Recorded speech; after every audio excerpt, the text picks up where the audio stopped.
Putain, c'est pas possible. Qu'est-ce que tu fais, Nicolas? Chut, je joue. Bah oui, je veux bien que tu joues. Il y a du soleil dehors, tu veux pas sortir et lire un livre un peu de temps en temps? Jeune con, va! Chut, je joue.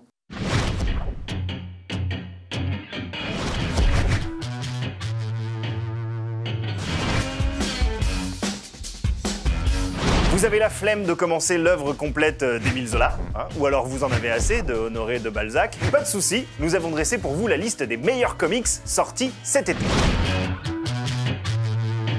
Pour beaucoup, Ghost Rider, c'est surtout 2 chefs-d'œuvre du 7e art avec le grand Nicolas Cage. Mais sachez que le super-héros de chez Marvel a surtout connu quelques heures glorieuses sur papier. Et en ce moment, la mini-série cosmique Ghost Rider se place en haut du panthéon des histoires what the fuck du justicier infernal au crâne brûlé. C'est écrit par Donny Cates, un jeune auteur assez génial, et dessiné par Dylan Burnett. Ça ne met nul autre que le Punisher dans la peau du Ghost Rider.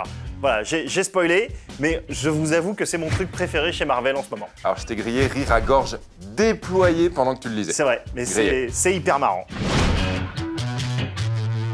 Ça fait un moment qu'ils étaient un peu mis de côté, les revoilà enfin et en pleine forme, mes calembours et autres blagues de fin de dîner. Non, n'écoutez pas cet homme, mais en revanche, jetez-vous sur le retour événementiel de la toute première team de super-héros Marvel Comics, les Fantastic Four, qui reviennent avec une très prometteuse série signée Dan Slott. Gros poids sur les épaules de Dan Slott, tant Marvel a mis le paquet niveau communication. Il faut dire que la dernière tentative de porter à l'écran leurs aventures a encore pas mal entamé la popularité des 4 Fantastiques.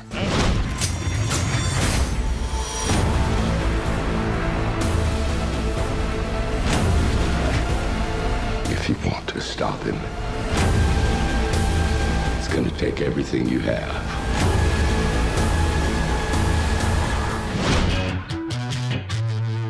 Tiens, et puisqu'on parle de films de merde, n'oublions pas de nous réjouir de la nouvelle série DC Comics Justice League, qui redore clairement le blason des plus grands super-héros de l'histoire des comics. Il faut dire qu'une belle équipe a été réunie avec au dessin Jim Chung, un excellent transfuge de chez Marvel, et au scénario, le désormais incontournable Scott Snyder, qui après avoir porté Batman au nu avec son arc de la cour des hiboux, devenu depuis un classique, a la charge de reproduire l'exploit. Sauf que là, c'est pas juste Batman, c'est Superman, c'est Wonder Woman, Green Lantern et toute la team, mais les premiers numéros sont hyper bons, on a hyper envie de connaître la suite, ça sent très très bon pour l'avenir, ça sent meilleur qu'au cinéma, en tout cas, ça on peut le dire. Facile.